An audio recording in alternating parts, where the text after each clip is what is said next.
Good morning, Heron. You're looking good. Up on your feet, being alert, huh? See what I brought you? It's water. There's some fishes, huh? Yeah, feel that? Oh, put your foot in there, try it. You probably want to drink now. It's been a long night in a warm room, huh? Looking good though. You're looking better than my bathtub. Got a little ring around the tub going there. That's not from you though. And then we have pitiful little Cleo here. Little Cleo has an ear infection. A bad one. Yeah, she was having a hard time yesterday and the day before. And the over-the-counter eardrop things we bought her wasn't helping. Well,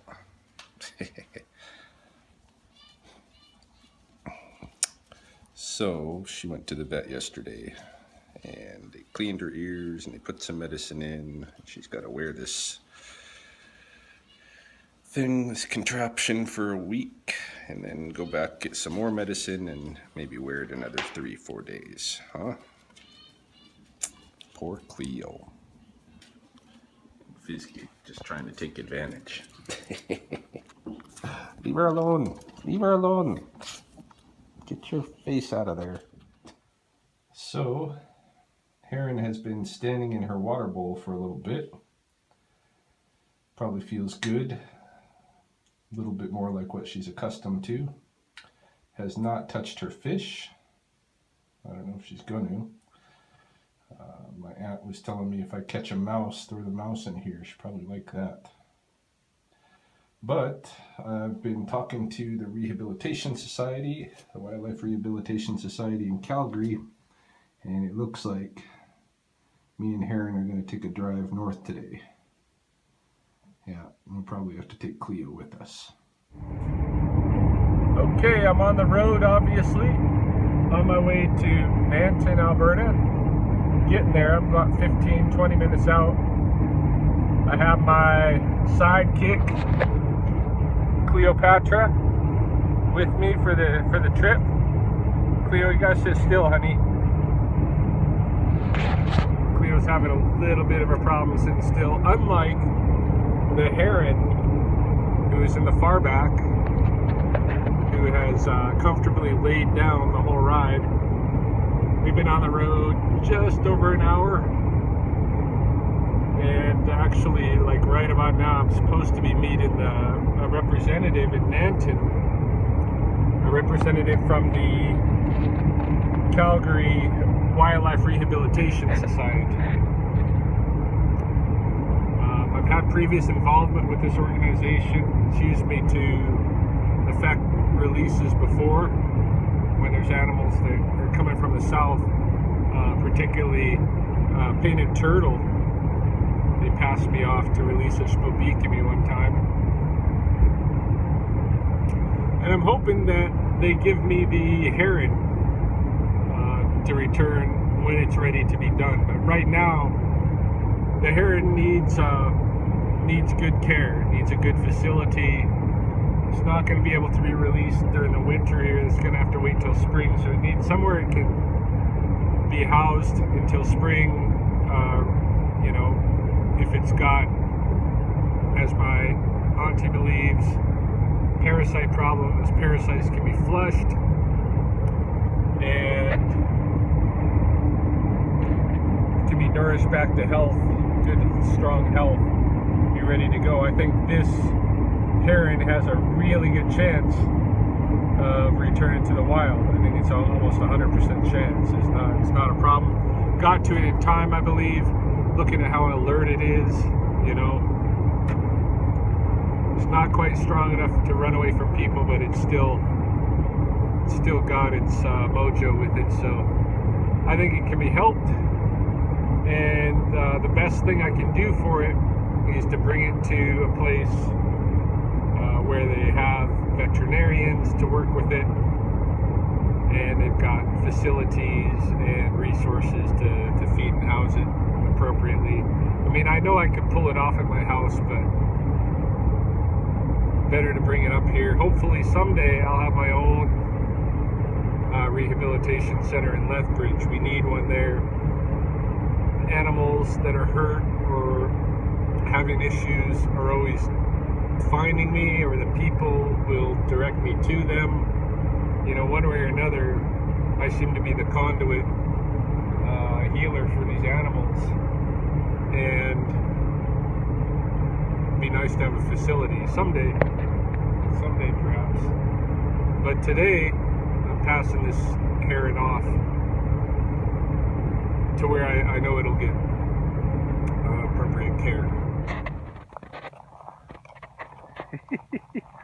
Poor Cleo here with her cone, looking for some place to pee.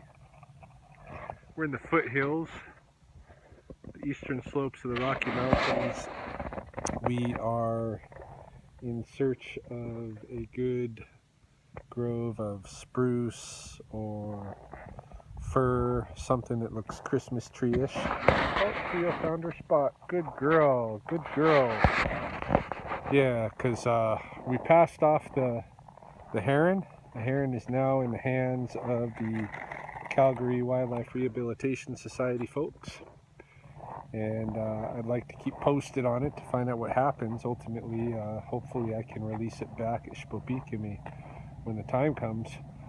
But you know, the heron's gone, and so now, since we're out here kind of close to the mountains, I figured we might as well go get us a Christmas tree.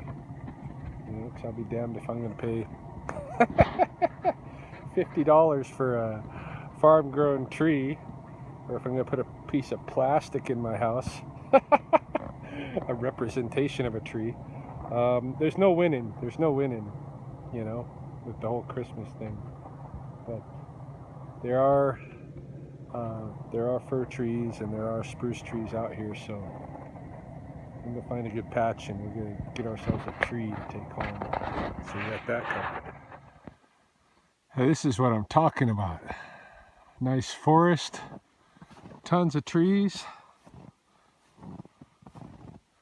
you know. Come out here in the Canadian wildlife and find a real Christmas tree. Look at that hill, it's just covered in forest.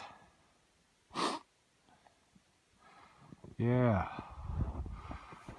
this is the real deal. So I'm gonna get one of these trees, and even though it might not look as nice as some of the farm trees, I don't know, it's kind of like the difference between eating cow and eating deer, right? Yeah, just gotta find me a little one that's not totally destroyed. A lot of these little ones on the outskirts here, you know, really are not in good shape. I gotta find a nice little tree that's in good shape, or a somewhat taller tree that I can lop the top off of. Alright, here's our tree here. A little bit winded because I've been hauling it through the snow. It's a little scraggly. Oh! There's a raven back there somewhere. Oh!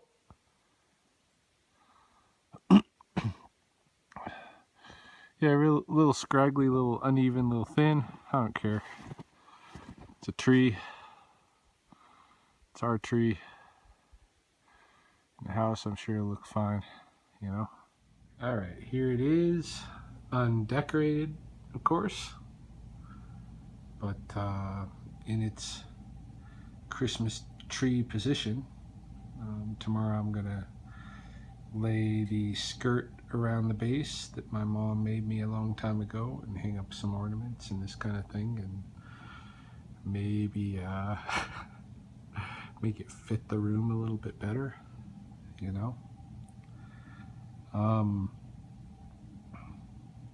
But yeah, this is a trim healthy tree. Look at this tree. Look at this tree. This doesn't look like your average Christmas tree. This is not one of these soft, modern, yuppie Christmas trees, you know, all full of branches and stuff, overfed, soft, you know.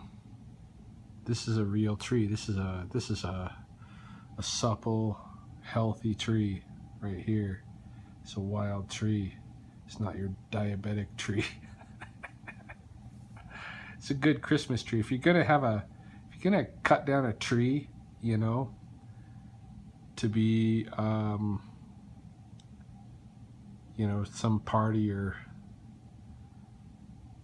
celebration of life and such, get a healthy one, man. Get a good symbol.